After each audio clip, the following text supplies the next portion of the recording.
मैं Neeraj Kumar, RS college Tarapur, Munger university, इतिहास विभाग। मेरा आज का टॉपिक है अशोक का धम्म। सबसे पहले हम जानते हैं कि ये धम्म क्या चीज़ है। संसार क्या ये अशोक का निजी धर्म था या फिर ये बौद्ध धर्म था। रोमिला थापर जी कहते हैं ये अशोक का निजी धर्म था और जितने भी बौद्ध ग्रंथ हैं वो सभी कहते हैं कि नहीं, अशोक एक बौद्ध धर्म का अनुयायी था। तो ये अशोक का जो धम्म है ये राहुलोवाद सूत्र से लिया गया है। और अब हम देखते हैं कि इस राहुलोवाद सूत्र में अशोक की धम्म की परिभाषा क्या दिया गया है और इनमें क्या क्या है। संसार के इतिहास में अशोक इसलिए विख्यात है कि उन्होंने मानव के नैतिक उत्थान के लिए निरंतर प्रयास किया। जिन सिद्धांतों के कारण से यह नैतिक उत्थान संभव था, अशोक के शिलालेख में उसे धम्म कहा गया। दूसरे तथा 7वें शिलालेख में कहा गया है कि धम्म है साधुता, बहुत से अच्छे कल्याणकारी कार्य करना, पाप रहित होना, दया, सुचिंता, दास तथा भृत्यों के प्रति अच्छा व्यवहार, गुरुजनों के प्रति अच्छा व्यवहार, ये इन्हें धम्म का अंग माना गया है।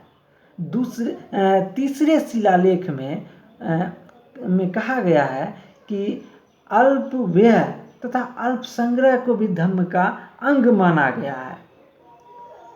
सम्राट अशोक ने न केवल धम्म की परिभाषा दी है वरन इनके प्रगति में होने वाले बाधक तत्व की भी व्याख्या किया है। उन्होंने कहा है कि निष्ठुरता, क्रोध, मान, ईर्ष्या ये सब पाप के लक्षण हैं। व्यक्ति को इससे बचना चाहिए। प्रत्येक व्यक्ति को आत्म परीक्षण करना चाहिए। व्यक्ति को देखना चाहिए कि मैंने क्या गलत किया है। व्यक्ति को देखना चाहिए कि ये निष्ठुरता, क्रोध, मान, ईर्ष्या ये पाप के लक्षण है और व्यक्ति को भ्रष्ट ना करे। इसमें कोई संदेह नहीं है कि अशोक बौद्ध धर्म का अनुयायी था। सभी बौद्ध ग्रंथ उसे बौद्ध धर्म का अनुयायी बताते हैं और इससे सबसे सबल प्रमाण उसके अपने अभिलेख हैं। उन्होंने राज्याभिषेक से संबंधित अभिलेख में खुद को बुद्ध शाक्य कहा है और भब्रू लघु शिलालेख में उन्होंने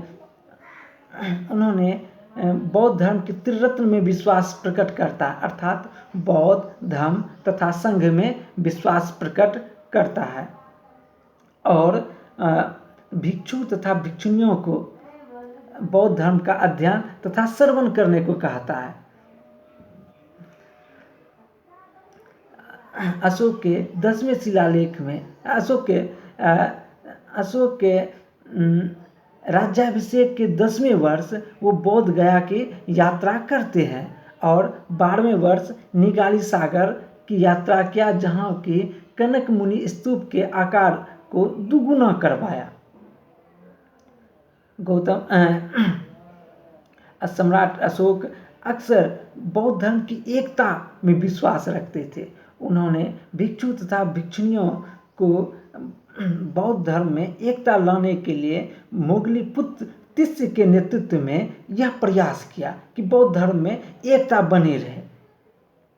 इसके लिए उन्होंने कौसंबी तथा पाटलिपुत्र के महामात्रों को यह आदेश दिया कि जो भी भिक्षु तथा भिक्षुणी संघ में फूट डालने का प्रयास करे उसे संघ से बहिष्कृत किया जाए। इससे यह पता चलता है कि उन्होंने राजसत्ता का भी उपयोग करके बौद्ध धर्म में एकता लाने का प्रयास करता रहा। अशोक ने अपने 7वें अभिलेख में लिखा है कि सभी संप्रदाय सभी स्थानों पर रह सकते हैं, क्योंकि सभी संप्रदाय आत्म संयम और भावशुद्धि चाहते हैं।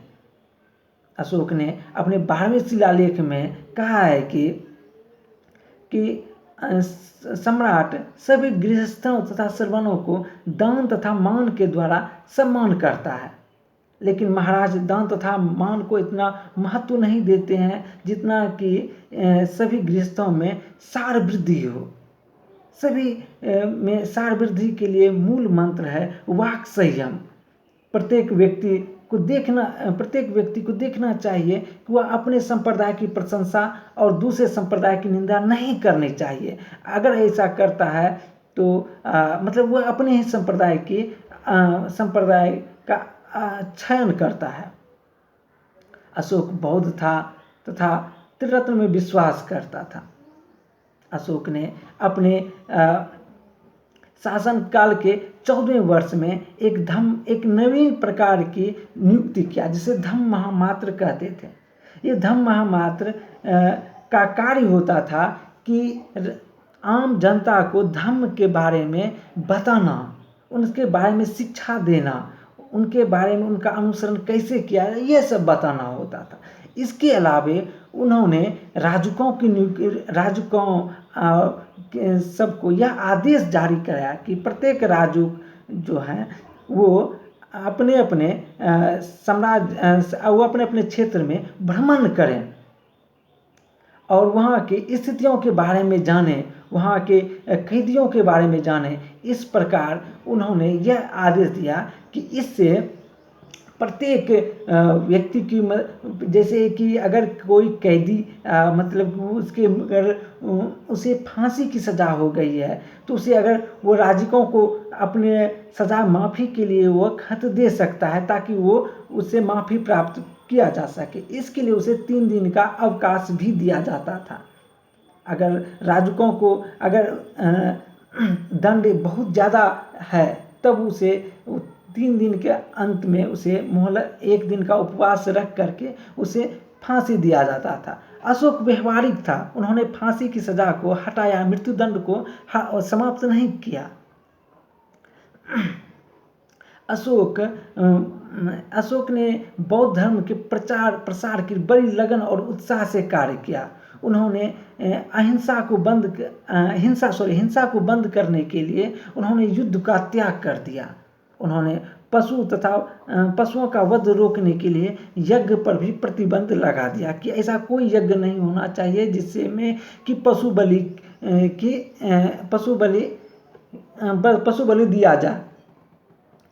पशु बलि को रोकना एकदम से पूरी तरह से व्यवहारिक नहीं था। इसीलिए उन्होंने कहा है कि मेरे रसोई घर में अर्थात राजकीय रसोई घर में पहले जहाँ हजारों पशु की बलि दी जाती थी भोजन के लिए, लेकिन अब मात्र 3 प्राणी ही राजकीय रसोई में मारे जाते हैं, जिसमें से कि 2 मोर और 1 हिरन है। लेकिन ये भविष्य में भी ये नहीं मारे जाएंगे। अशोक व्यवहारिक था। उन्होंने कहा कि अब ऐसा कोई भी ऐसा प्रदर्शन नहीं होना चाहिए जिसमें कि हिंसा हो। उन्होंने मदिरा पान और मल्ल युद्ध या पशुओं का युद्ध को बैन कर दिया, यानी कि पूरी तरह प्रतिबंध लगा दिया। इसके अलावे उन्होंने अब जितने भी जुलूस निकाले जाते थे अब उसके स्थान पर अब ये झांकी निकालना चाहिए, अब ये यात्राएं चालू कर दिए गए। इसके माध्यम से लोगों को धम्म की बातें जानना था। इसलिए तो अपने 13वें शिलालेख में अशोक ने कहा, अपने धम्म विजय के बारे में कहा है कि मेरे साम्राज्य में और साम्राज्य के बाहर यूनानी प्रदेश और साम्राज्य के बाहर दक्षिण के प्रदेश में वो धम्म विजय का दावा करते हैं। और यहाँ पर भी वो कहते हैं कि यहाँ के लोग भी धम्म के बारे में सुनते हैं और अनुसरण करते हैं। तो इस तरह से हम देखते हैं कि अशोक के धम्म के बारे में एक ब्रीफली ये नोट्स था। आप के लिए ये बहुत ही ज़्यादा अच्छा होगा। धन्यवाद।